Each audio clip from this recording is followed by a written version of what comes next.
बिस्मिल्लाहिर्रहमानिर्रहीम। अस्सलातु वस्सलामु अलैका या सय्यदी या रसूल अल्लाह व अला आलिका व अस्हाबिका या सय्यदी या नूर अल्लाह। आज बड़ा हमारा टॉपिक है डेफिनेशन के हवाले से। आईकॉम पार्ट 1 क्लास हमारी आईकॉम पार्ट 1 है। बुक का नेम है principle of accounting. Chapter number 1 है और चैप्टर नंबर 1 की हमने क्या करनी है, आज हम 2 डेफिनेशनें लेकर आई हैं।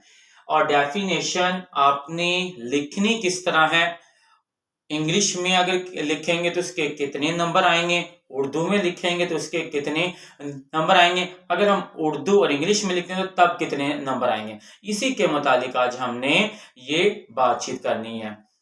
तो अगर आप इंग्लिश में, कोई बच्चा इंग्लिश में डेफिनेशन लिखता है तो उसके 2 नंबर बोर्ड आपको देता है। अगर आप उर्दू में डेफिनेशन लिखते हैं तो बोर्ड आपको 1 नंबर देता है। अगर आप इंग्लिश और उर्दू दोनों लफ्ज यूज करते हैं तो फिर आपको बोर्ड भी 2 नंबर देता है। तो कम से कम आपने इंग्लिश और उर्दू किस तरह करनी है, याद आपने उर्दू में ही करनी है, लेकिन जब लिखना है तो कम से कम 2 लफ्ज आपने इंग्लिश में लाजमी मेंशन करने हैं। तो हम ये डेफिनेशन लिखे हैं।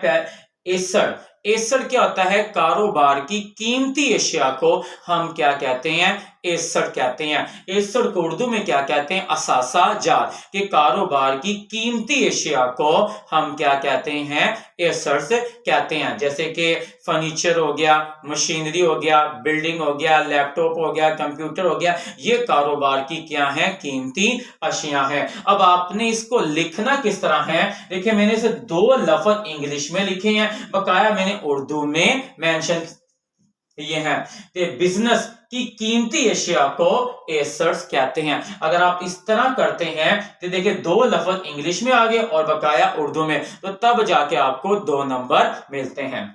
आगे हमारे अगली डेफिनेशन लेते हैं, लायबिलिटी क्या होती है कि बिजनेस की यानी कि कारोबार के वाजिबात को हम क्या कहते हैं, लायबिलिटी कहते हैं। कारोबार के लोन को क्या कहते हैं, लायबिलिटी कहते हैं। कारोबार के कर्जों को, कारोबार के उधारे पैसों को हम क्या कहते हैं, लायबिलिटी कहते हैं। जब आपने डेफिनेशन लिखनी है तो किस तरह लिखनी है कि बिजनेस के वाजिबात को लायबिलिटी कहते हैं।